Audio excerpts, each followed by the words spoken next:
Nah, udah selesai. Jadi satu gelas ini beratnya tadi setengah kilo. Jadi untuk pertama kali penanaman, ideal lubang tanam itu harus ada 60 cm x 60 cm, kedalaman bisa 40 sampai 50 cm ya.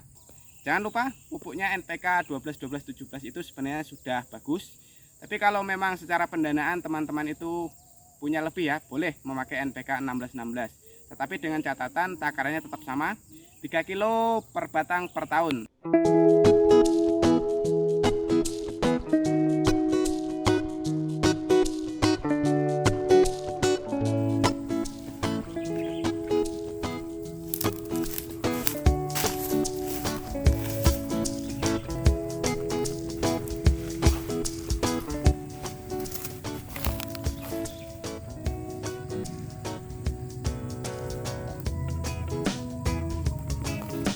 Halo Mas, hari ini pemberian dolomit untuk lubang tanam ya.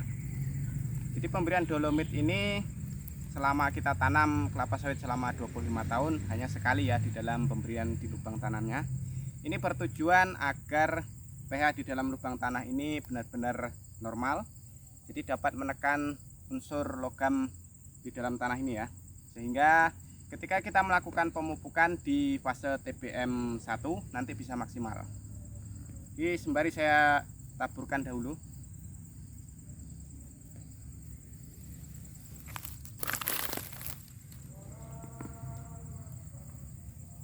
Jadi wajib ya sampai ke piring-piringannya seperti ini, di tebing-tebingnya.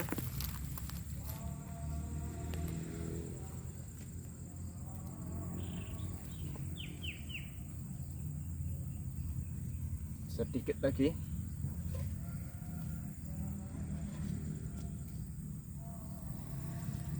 Nah, sudah selesai.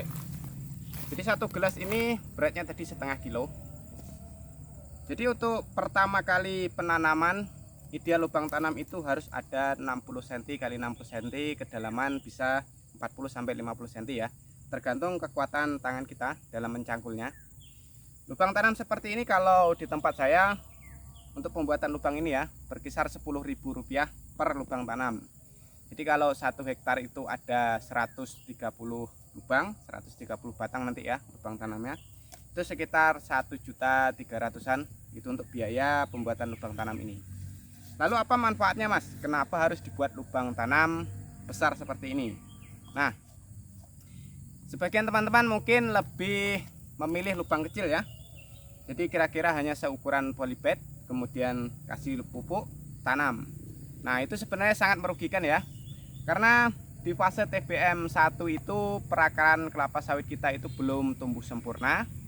Jadi di dalam proses pemupukan, misalkan saja ini lubang tanam kecil ya.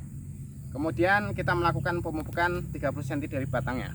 Maka perakaran kelapa sawit kita yang masih muda itu belum bisa menjangkau dengan baik. Nah, ketika kita membuat lubang ini besar, tentu tanah yang kita masukkan itu menjadi lebih gembur sehingga mempermudah perakaran dalam berkembang. Jadi dalam 1 tahun nanti di fase TBM 1 ya, itu perakaran itu akan berkembang di sekitar 60 cm di lubang ini ya. Jadi ketika kita melakukan pemupukan di fase TBM 1 itu berada di lubang tanam ini selama 1 tahun. Misalkan saja ini di sudut ini untuk di bulan 4 ya. Di setelah 1 bulan tanam itu biasanya urea, kemudian di bulan ketiganya Mas ya. Bulan ketiganya kita masukkan NPK 12 12 17 takaran 1 kilo. Itu jika rotasi pemupukannya setiap 4 bulan sekali. Nah, jika 2 bulan sekali bisa setengah kilo, kemudian 2 bulan kemudian setengah kilo lagi.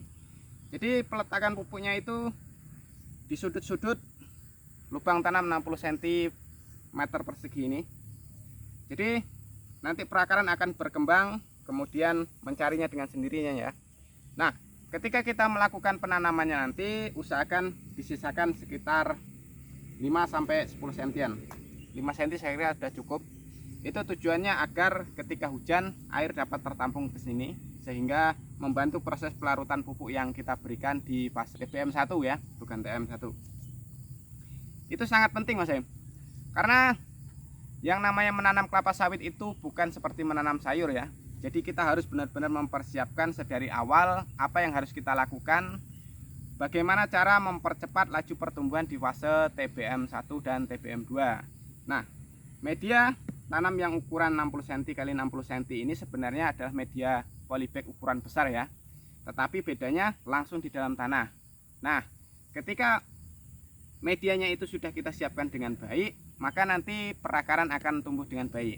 Nah, ketika kita mendapatkan sistem perakaran yang baik, maka nanti pemupukannya itu akan terserap dengan baik.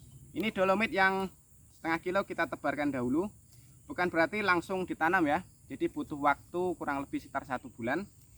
Dolomit kita beri jeda 2 minggu, kemudian 2 minggu selanjutnya boleh teman-teman berikan rock fosfat. Jadi karena kalsium oksida, kalsium karbonat ini sebenarnya bertentangan dengan unsur hara fosfat ya, karena fosfat itu menurunkan pH, sementara kalsium karbonat dan kalsium oksida itu menaikkan pH. Jadi usahakan ada jeda berkisar 2 minggu jika itu curah hujan cukup.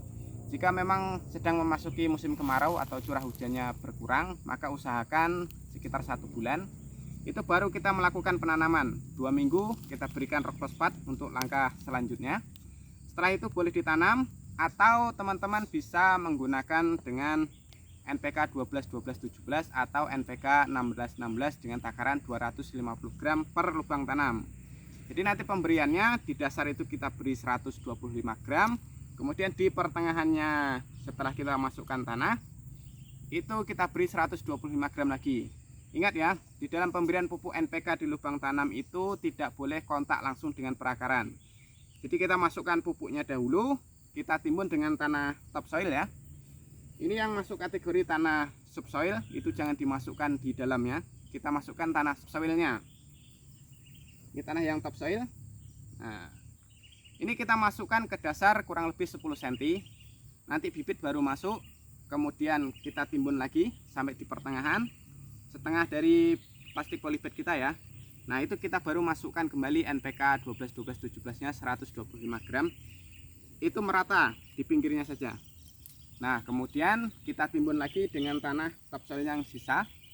Nah, di atasnya ini yang media tanah subsoilnya ya, kita letakkan di atas karena ini nanti akan kita ubah menjadi tanah topsoil seiring dengan penambahan pupuk organik, penambahan pupuk kimia, maka ini akan berubah menjadi tanah topsoil.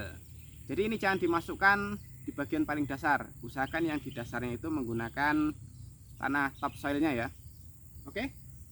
Jadi di sini nanti ada sekitar 10 batang, dan ini tanah memang cuman sedikit. Ditambah di sana ya, nanti ada sisipan 2 batang, jadi totalnya ada 10 batang. Ini saya ajak lihat di sana ya. Ini yang lubang terakhir. Kita ke sana. Jadi memang media tanamnya itu 60 cm x 60 cm, kedalamannya 40 cm. Kita cek sana ya.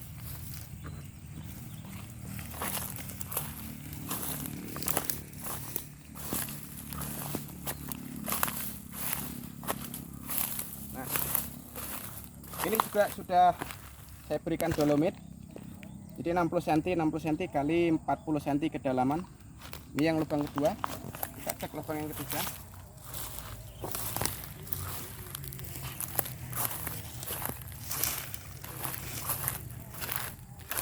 Ini juga udah. Kita cek yang sebelah sana.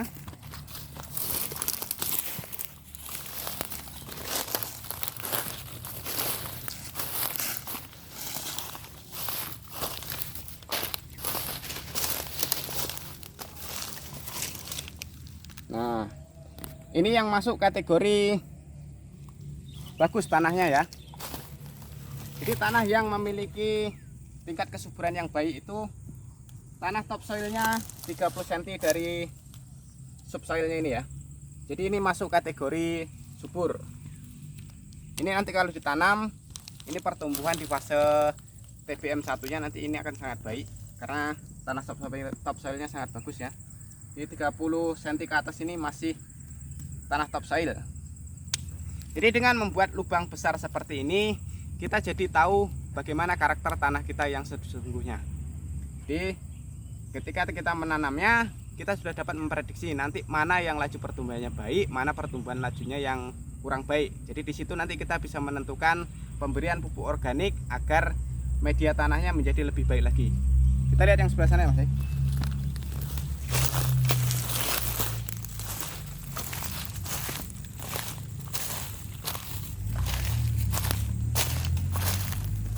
Nah, di sini sebenarnya kurang baik ya. Ini karena media subsoilnya juga lumayan keras ini.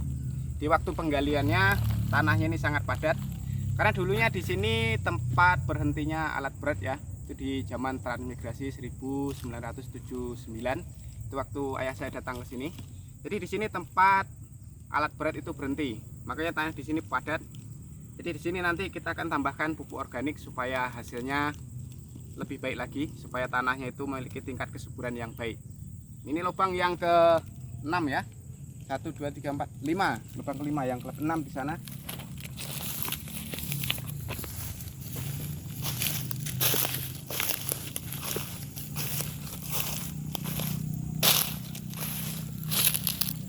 Nah, ini yang lubang ke-6.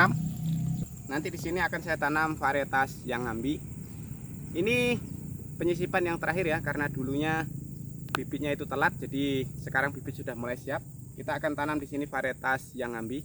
Di tambahan yang di sana 33, ditambah di sini ada 10 batang lagi. Jadi total ada 43 batang. Tapi yang di sana varietas PPKS 239. Yang di sini varietas yang ngambi nantinya. Karena adanya varietas yang ngambi ya. Oke Mas. Jadi mudah-mudahan teman-teman jadi paham bahwa lubang tanam itu sangat mempengaruhi di fase TBM 1 ya. Jadi kalau kita buat lubang hanya kecil, maka pertumbuhannya akan lambat. Jadi usahakan teman-teman tetap membuat lubang yang berdiameter 60 kali 40 itu sudah cukup. Itu akan memacu di fase TBM 1 supaya pertumbuhannya lebih baik, proses pemupukan yang kita berikan dapat terserap dengan baik dan juga menjadi lebih efektif lagi ya di fase TBM 1. Jangan lupa pupuknya NPK 12 12 17 itu sebenarnya sudah bagus. Tapi kalau memang secara pendanaan teman-teman itu punya lebih ya, boleh memakai NPK 16 16. Tetapi dengan catatan takarannya tetap sama, 3 kilo per batang per tahun. Jadi mau pakai NPK 16 16 3 kilo per batang per tahun, mau pakai NPK 12 12 17 juga 3 kilo per batang per tahunnya. Oke? Mudah-mudahan bermanfaat.